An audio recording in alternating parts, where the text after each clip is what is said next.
Hello students, welcome to chemistry online classes. Surface chemistry lesson is going on. In previous class we have started with properties of colloidal solutions. 5 properties are over. Let us move towards 6th property of colloidal solutions. 6th property is electrophoresis. Okay. Now students, electrophoresis is our 6th property. What is electrophoresis? Or let us see first what is importance of electrophoresis. In previous class, our last topic was charge on colloidal particles. There we have seen that all colloidal particles carry some charge. Either charge will be negative or it can be positive. All colloidal particles carry same charge. All particles will be either positive or negative. Okay, and this charge is due to fixed layer which is adsorbed on the colloidal particles. Two layers will be there. Fixed layer, first layer which is adsorbed on the colloidal particles gives the charge to the colloidal particles. Now in electrophoresis, this method, electrophoresis method is used to check, to confirm existence of charge on the colloidal particles. Whether colloidal particles have any charge or not, existence of charge is confirmed by electrophoresis. Second, okay, if charge is present, what is nature of the charge? Whether charge is positive or negative, that is again confirmed by electrophoresis. So what is importance of electrophoresis?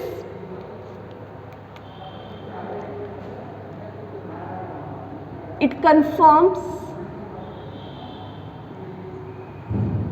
electrophoresis confirms existence of charge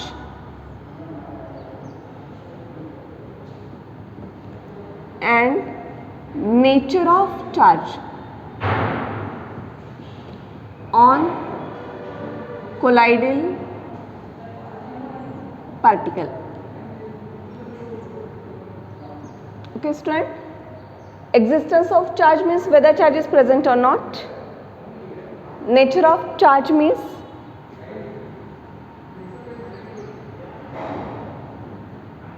whether positive charge is there or negative charge is there. That is called as nature of charge. So whenever electrophoresis question will be asked, you must mention this. What is importance of this method? Okay. Now how it occurs, let us see here. In electrophoresis method, one U-shaped tube is taken. In this U-shaped tube, colloidal solution is filled. Okay. 2 platinum electrodes are dipped. One is anode negatively charged, cathode positively charged. Okay. Now we have to see whether charge is there on colloidal particles or not. We have to check whether there is existence of charge or not. So what is done? Through these platinum electrodes, electric field is applied. Okay, electric potential is applied, electric field is applied. Okay, so you can see here platinum electrodes are there, electric field is applied, and when electric field is applied, here in this colloidal solution I have shown circular negatively charged colloidal particles. I have shown that colloidal particles have negative charge. Charge can be positive or it can be negative. Here I have shown negative charge. So on application of electric field, all colloidal particles will move to either of the electrode. Whether all will move towards positive cathode if colloidal particles are negatively charged. Opposite charges attract each other. So all colloidal particles will move towards positively charged cathode. If colloidal particles are positively charged, they will move towards negatively charged anode. If you can see the movement of particles, then it confirms the existence of charge. Understood? If you can see the movement of colloidal particles towards one of the electrode when electric field is applied, this movement of colloidal particles is called as electrophoresis. Okay. So you understood student? If particles negatively charged, they all will move towards positively charged cathode.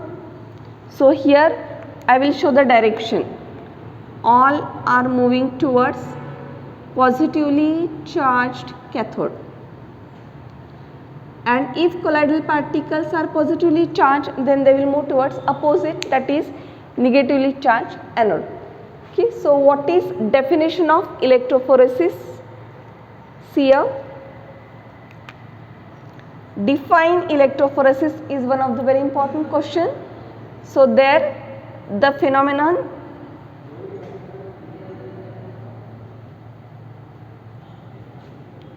in which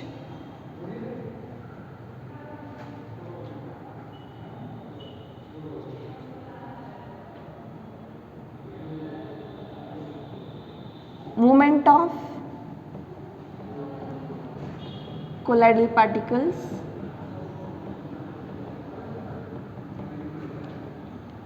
occur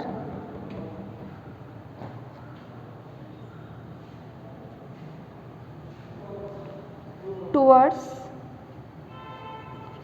one of the electrode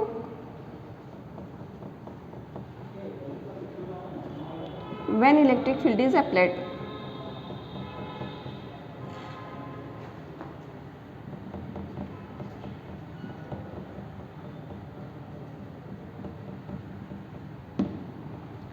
So if there is movement of colloidal particles, then the phenomenon is known as electrophoresis. I hope you understood what is electrophoresis and definition of electrophoresis.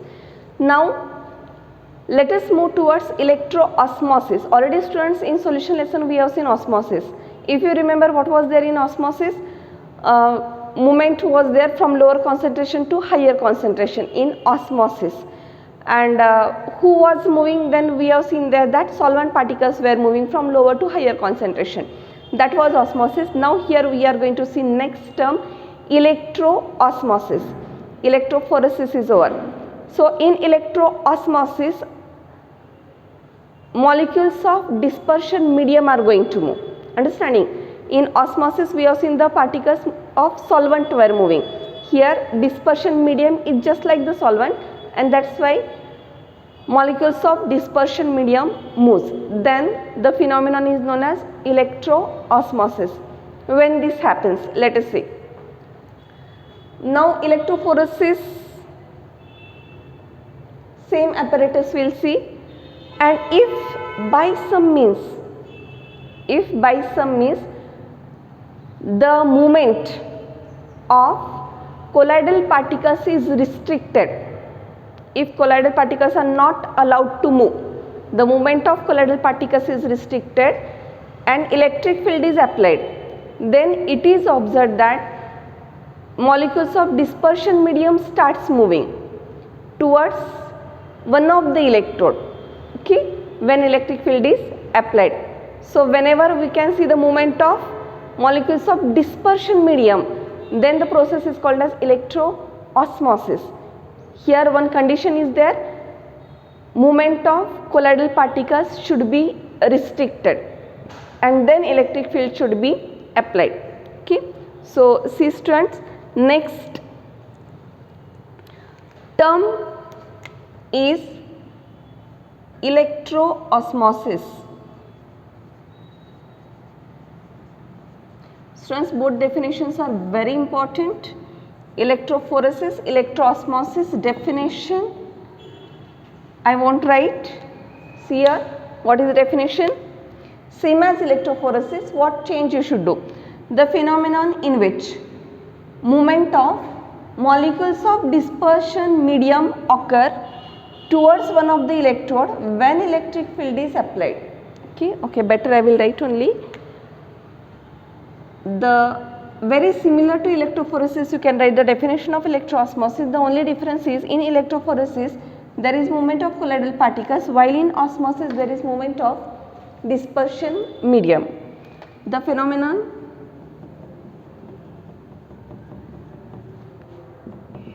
in which molecules of dispersion medium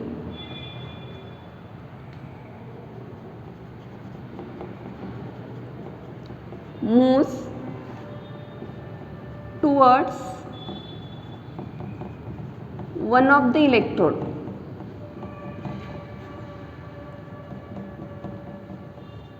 When electric field is applied.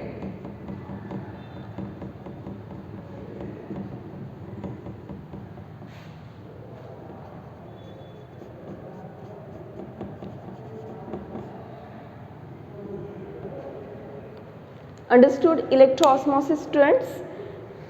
So I am highlighting the movement of colloidal particles, and here I am writing phenomenon in which molecules of dispersion medium moves. Movement of molecules of dispersion medium will be there.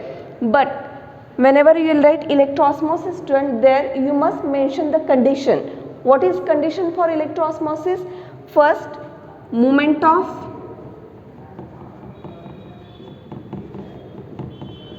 colloidal particles is restricted by some means. Colloidal particles are not allowed to move. Okay, their movement is restricted, then only dispersion medium moves. It is called as electroosmosis. So sixth important property of electrophoresis, electroosmosis is over. Let us move towards next important property of colloidal solution, that is precipitation. It is also called as coagulation. It is also called as flocculation. Okay, so what is this precipitation, coagulation or flocculation? Generally it is called as precipitation or coagulation only. Okay, already I have told you so many times what is precipitation or coagulation. Definition is settling down. The process of settling down of colloidal particles is called as precipitation. Topic very simple. Definition is again very important. The process of settling down of colloidal particles.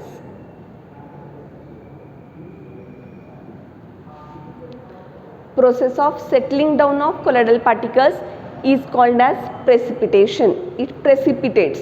Students, many times students will get confused between peptization and precipitation. Okay, so words are totally different. Okay, peptization was one of the method of preparation of colloidal solution. How lesson is running, try to understand. First I taught you preparation of colloidal solution, then we saw purification of colloidal solutions, and now I am telling you properties of colloidal solution. In preparation, peptization was there. Okay, that is different, and precipitation is different. Okay, precipitation is settling down of colloidal solution. Okay, definition you understood. Let us see what are various ways. What are various ways by which precipitation or coagulation takes place? Okay, already few of the ways already we have discussed in previous classes. Let us see first way how colloidal particles settle is electrophoresis. I have written this first because just now we have covered. Okay, what was seen in electrophoresis? All colloidal particles will move towards one of the electrode. If they are negatively charged, they will move towards positively charged cathode. After going there, they will interact with cathode and their charge will get discharged. They get discharged and they get precipitated, coagulated. Okay, like this precipitation occurs by electrophoresis. Okay, let us move towards second method. By addition of excess electrolyte. By addition of excess electrolyte. Students, already I have told you that small amount of electrolyte is added when colloidal solution is prepared. This small amount of electrolyte is necessary for stability of colloidal solution. But if that electrolyte becomes excess, then it causes precipitation of colloidal solution. So second way how precipitation of colloidal solution is carried out is by addition of excess electrolyte. Don't write by addition of only electrolyte. Small amount of electrolyte is very necessary for stability of colloidal solution. So you must mention that addition of excess electrolyte causes precipitation of colloidal solution. Third, I will tell you by adding two oppositely charged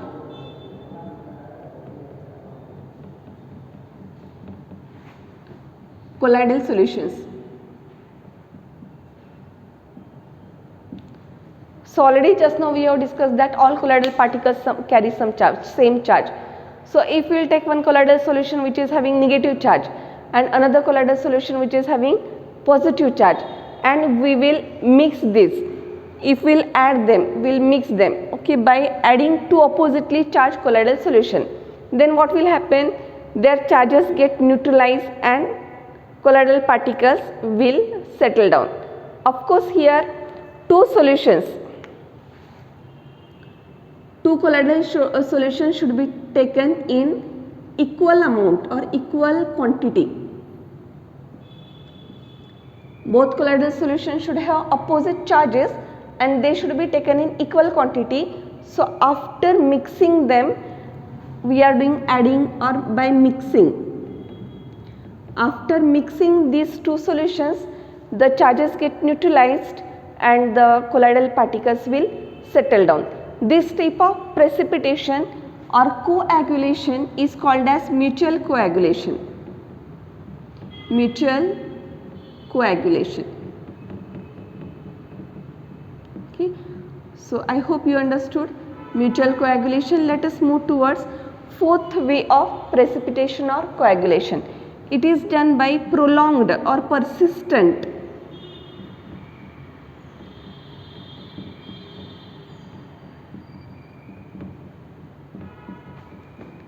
electrodialysis.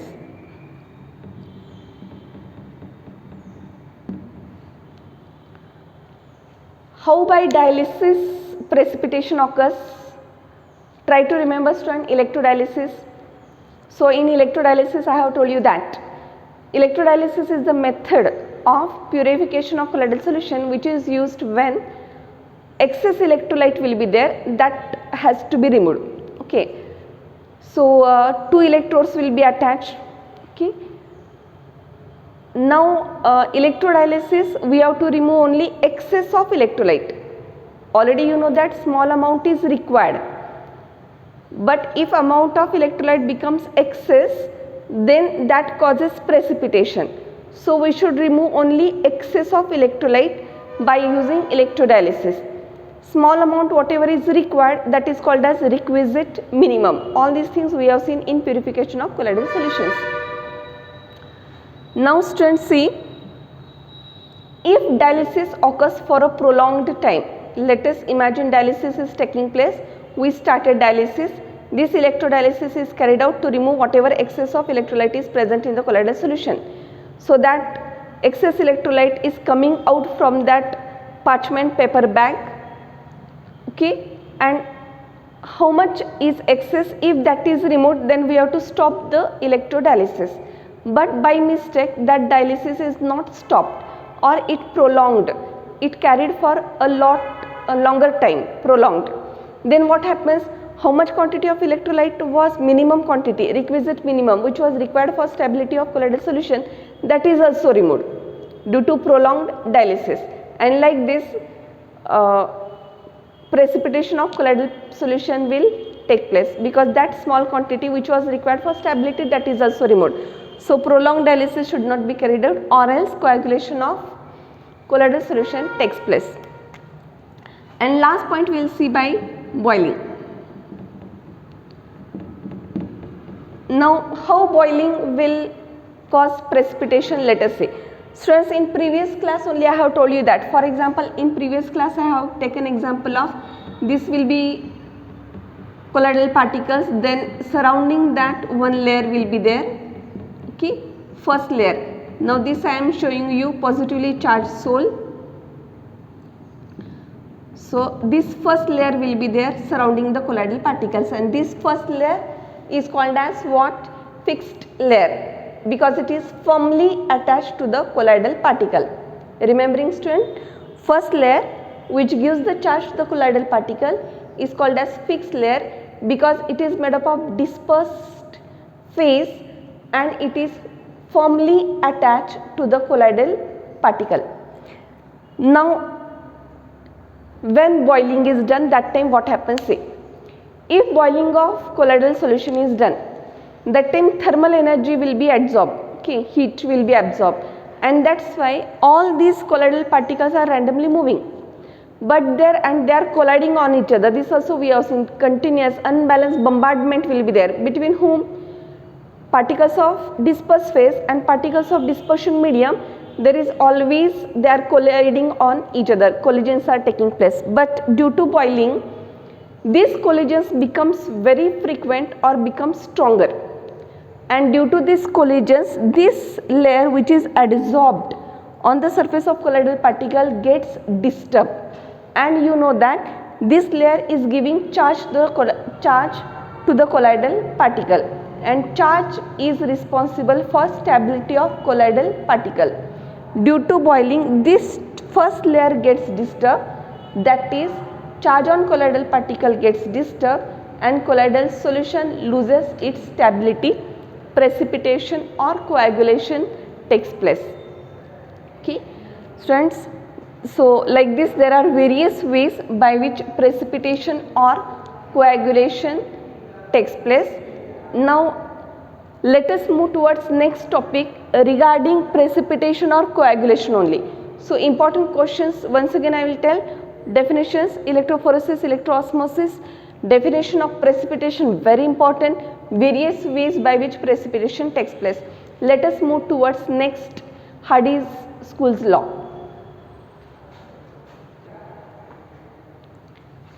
Yes students, let us start with Hardy-School's rule. Regarding precipitation, again one of the very important rule is Hardy-School's rule. Okay, what is this rule? See, greater the valency present on the flocculating ion, how much valency is more, that much its power to cause precipitation is more. Okay, so rule is very important. How much valency is there on the flocculating ion? Flocculating ion means the ion which is going to cause precipitation, the ion which is going to cause coagulation, flocculation. That ion is called as coagulating ion, precipitating ion or flocculating ion.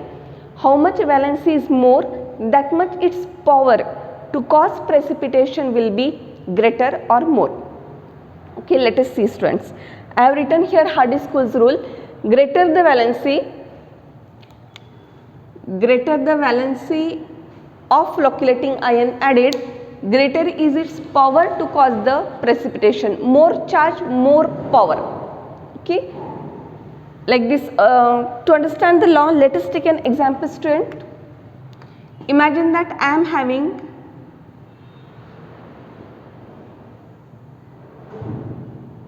here one colloidal solution.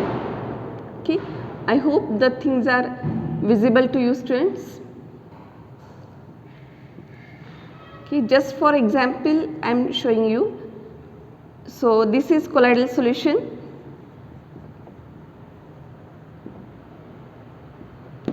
Imagine that there are like these particles are present in this colloidal solution. Imagine that all these colloidal particles are negatively charged.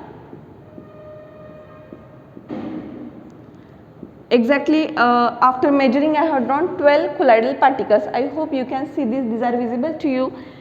So this is colloidal solution in which colloidal particles have negative charge, 12 colloidal particles I have taken. Now imagine that I want to add flocculating ion. I want to do flocculation, coagulation, precipitation, so I am adding one ion to cause the precipitation of these colloidal particles. Now I am having a little variety of ions. For example, imagine that I am having Na plus, I am having Ba2 plus, even I am having aluminium 3 plus. I have taken different flocculating ions having different charges. Sodium is having single plus charge, barium 2 plus charge, aluminum 3 plus charges. These are flocculating ions. These I am going to add here and to cause precipitation. So tell me student, if I am adding L3 plus, how many L3 plus I should add so that complete these particles will precipitate down or settle down. I have taken here negative colloidal solution having 12 particles. So your answer will be 4L3 plus I must add. Okay, because 1L is having 3 plus charge, it will settle down 3 negatively charged colloidal particles. 3 plus will settle 3 minus charges. So I need 4L3 plus. Similarly, you can tell me to settle 12, I need here 6Ba2 plus and I need here 12 Na plus. Okay. So what you are understanding here is Al3 plus required is in smaller quantity. This required is in smaller quantity. Okay. So greater the valency, greater is its power to cause precipitation. Less quantity required for precipitation indicates that it is very powerful. By even taking less quantity, 100% precipitation is taking place. That is, its power is high. Okay. So I hope student you understood this topic. Hardy and School's rule. What is this? Greater the valency. Valency means what? This charge. How much more charge, that much its power to cause precipitation will be more. Okay. Example understood well. If question is asked, among 1 mark question will be asked. They will give you different ions. Here Ba2 plus are taken. They may give Mg2 plus, Ca2 plus, whichever. See the charge. Out of whatever ions are given, they will ask you who is having more flocculating power or coagulation power. Answer is very easy. Greater the charge or greater the valency, greater is its power to cause precipitation. So whoever is having more charge, that is having more power. But sometime little twisted question will be asked. They will give different ions and they will ask you which of the following is required in more quantity. Okay, that time they are not asking you power, they are asking you which is required in more quantity. Then you should choose the one which is having least charge. So quantity required is here Na plus, but which is required in small quantity, your answer will be L3 plus. Which is having high flocculating power, your answer will be L3 plus. So question can be asked anyhow.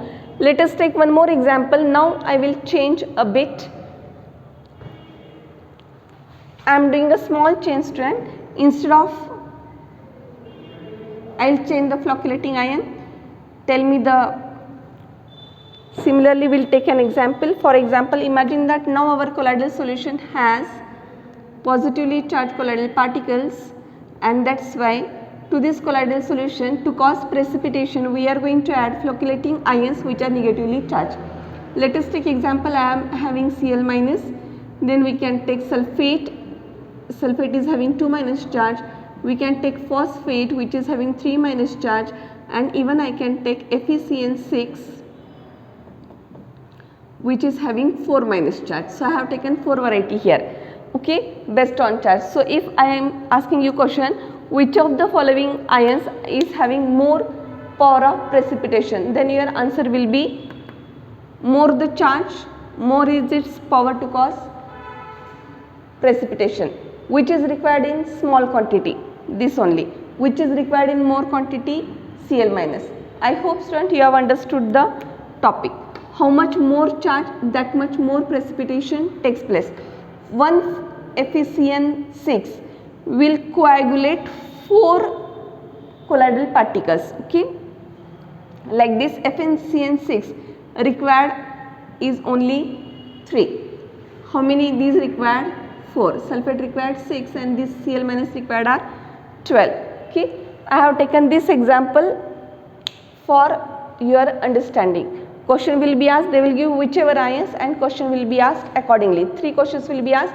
Which is having greatest power, second which is required in small quantity, which is required in large quantity. Understand the topic properly, write down the things properly, and 2 marks question Hardy-School's rule may be asked. Okay, So the topic of precipitation is over. One small topic we will see next, that is protection of colloids. Now student, for protection of colloids, already you know that there are two types of soils, lyophilic soils and lyophobic soils. These two types of soils already we have discussed. Lyophilic means liquid loving type of soils. There are high affinity is there between disperse phase and dispersion medium. Philic means loving nature will be there. Liquid loving type of soils are there, and here are liquid hating type of soils are there. Already it is taught to you. So you know that lyophilic type of soils are more stable type of soils, okay, and lyophobic are little less stable type of soils. Now these lyophilic soils are having one very unique property.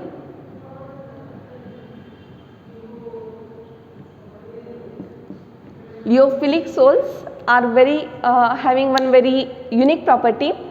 When these lyophilic soils are added to lyophobic soils, okay, already you know that lyophilic very stable, lyophobic are less stable. If electrolyte is added to this lyophobic, immediately they will settle down, because already disperse phase and dispersion medium there is no affinity, they are hitting each other. So if electrolyte is added, precipitation takes place, okay, and that's why to avoid this precipitation by addition of electrolyte, how these lyophobic soils are protected, then lyophilic soils are added to lyophobic soils, because lyophilic soils are having a unique property. When they are added to lyophobic soils, the particles of lyophilic form a layer surrounding the particles of lyophobic, and like that they protect lyophobic soils, and that's why these soils are called as protective colloids. Okay, topic understood students? What I told, lyophilic are very stable, lyophobic are less stable, and that's why when electrolyte added,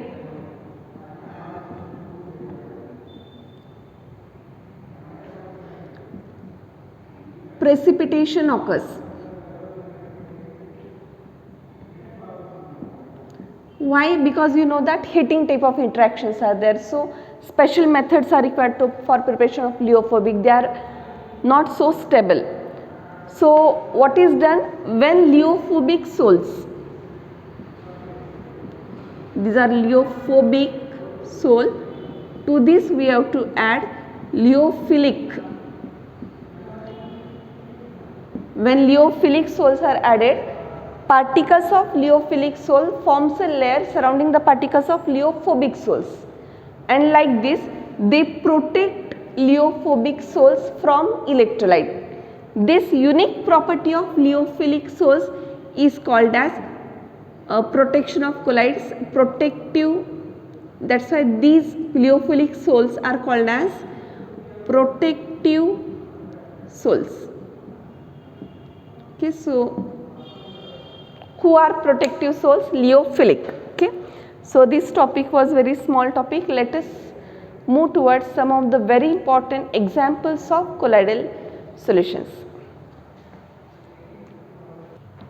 Yes students, so our next topic is colloids around us. Okay, all important topics, properties, everything is over, and let us lastly see the colloids which are around us. Already these examples we have discussed whenever we have seen classification of colloidal solutions.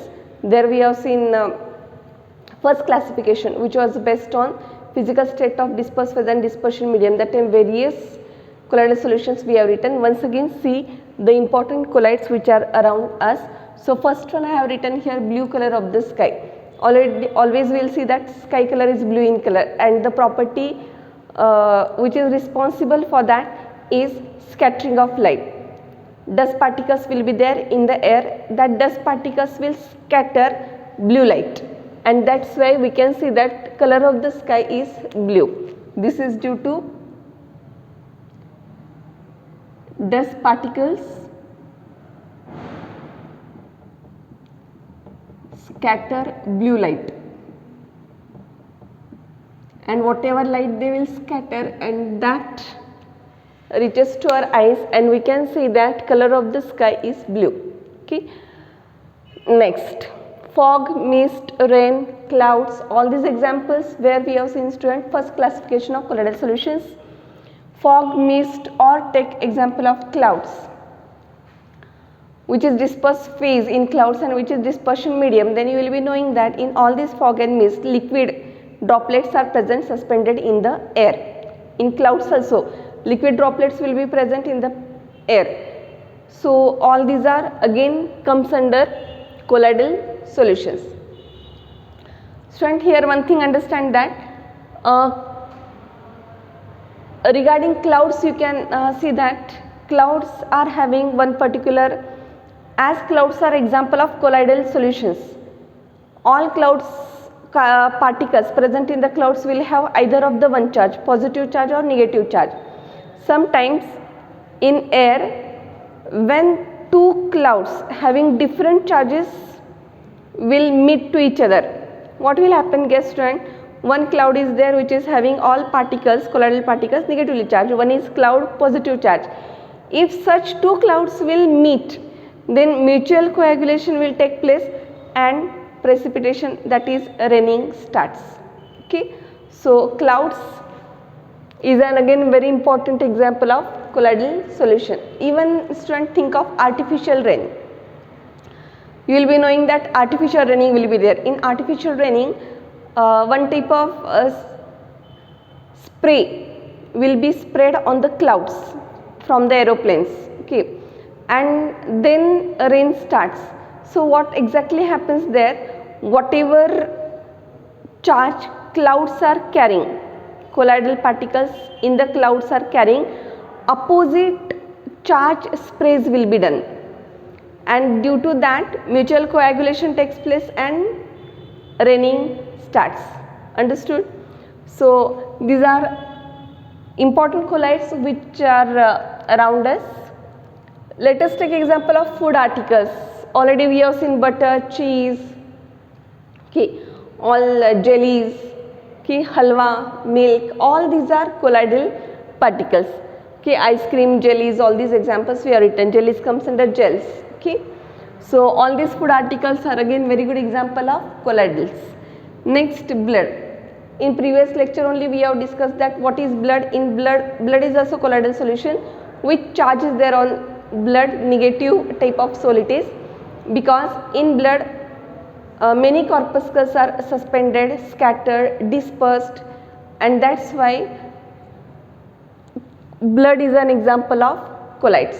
Okay, negatively charged. Hemoglobin, iron, all metal salts are negatively charged. Okay. Next, soils. Soils are also an example of colloids. Lastly, we will see formation of delta. Okay, formation of delta means what, students? Here rivers will be flowing. When rivers are flowing, that time so many clay particles are there suspended in the water. At the end, all these rivers will meet to the sea water, ocean waters, and you know very well that sea water or ocean water contain NaCl, sodium chloride salt dissolved in it. Means what is there? Electrolyte is present. Now see, when rivers finally meet to the oceans or seas, that time river water, imagine it as a colloidal solution, because river water, so many clay particles are dispersed, scattered in the water. So river water becomes our colloidal solution. River water meets to the oceans. Ocean means sodium chloride is mixed in water. Take it as electrolyte, and that's why where rivers and seas will meet to each other, that time coagulation will take place. Excess of electrolyte will be added to colloidal solution, and that causes precipitation of colloidal particles. Who is colloidal particle here? In river water much clay particles are suspended. All that clay particles will settle down, coagulate, and due to this one type of fertile land is formed, that is called as delta region. Okay, in geography you might have already learned all this, that is formation of delta. So delta is one of the region which is formed where rivers meet to the ocean water. both will meet, precipitation, coagulation will take place.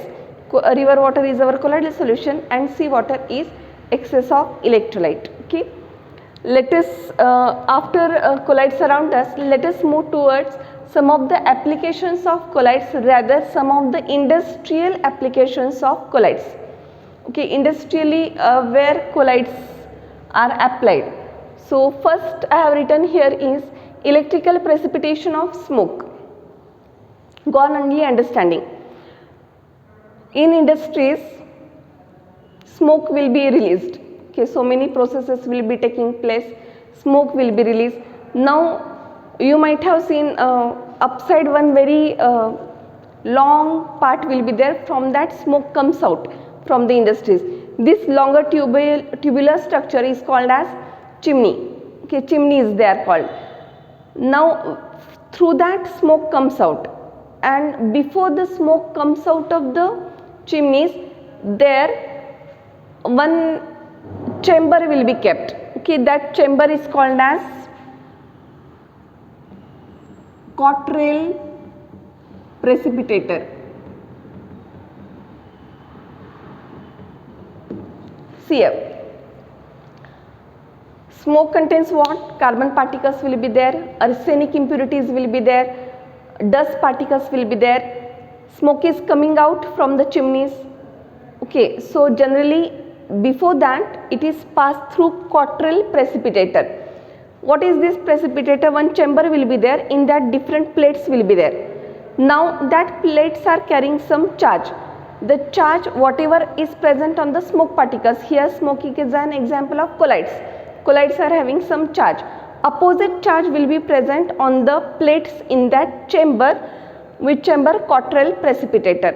And when smoke is passing through that plates, opposite charges will be there, so coagulation, precipitation takes place, and there only smoke particles get precipitated. Okay, that's why pollution is reduced.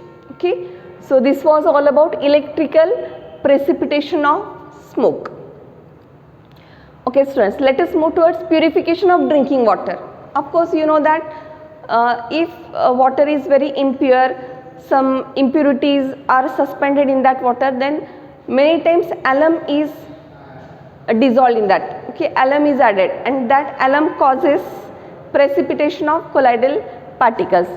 Like this we can get drinking water which is fit for drinking. So this is one of the application for purification of drinking water. Next let us move towards medicines. Medicines, already we have seen that for curing diseases, these colloidal particles plays very important role. Some of the medicine get adsorbed on the surface of the germs and they will kill the germs. Okay, like this adsorption plays important role in curing of diseases. Now some of the medicines which are based on this colloidal nature, I have written here. These are one which are very important. For example, say colloidal antimony. Antimony is one of the metal, as you know already, and its colloidal solution is made, and that is used to cure Kala Azar. What is this Kala Azar? Okay, question will be asked like this: for which disease which colloidal is used? For Kala Azar, antimony is used. For intramuscular injections, gold is used, and for stomach disorders, milk of magnesia will be used. So remember all that. In short, I will tell here what is Kala Azar. Okay, Kala Azar. By name only it predicts. Indian name is black fever. Kala Azar, Indian name is black fever. Why it is called like this? Because actually this disease is due to some parasite. I don't know the name of that exact parasite. But if that parasite enters and this disease will be there, that time skin becomes very much darkened. Darkening of the skin takes place. That's why these diseases are called as black fever in Indian terms. Otherwise it is called as Kala Azar. And for treating this Kala Azar, colloidal antimony is used. Next is colloidal gold. That injections are given, intramuscular injections, in that gold will be present. Milk of magnesia is many times used to to cure the diseases related to stomach. Let us move towards next application in tanning industry. tanning industry means which industry? Leather industry. Okay, so in leather industry, how this happens? Now imagine that tanning or leathering means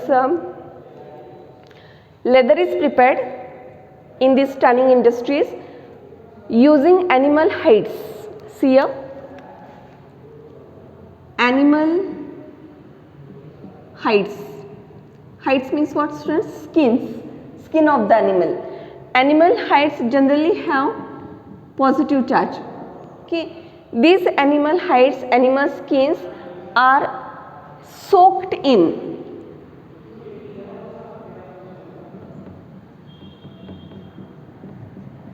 tannin. Tannin chemical is used in leather industry.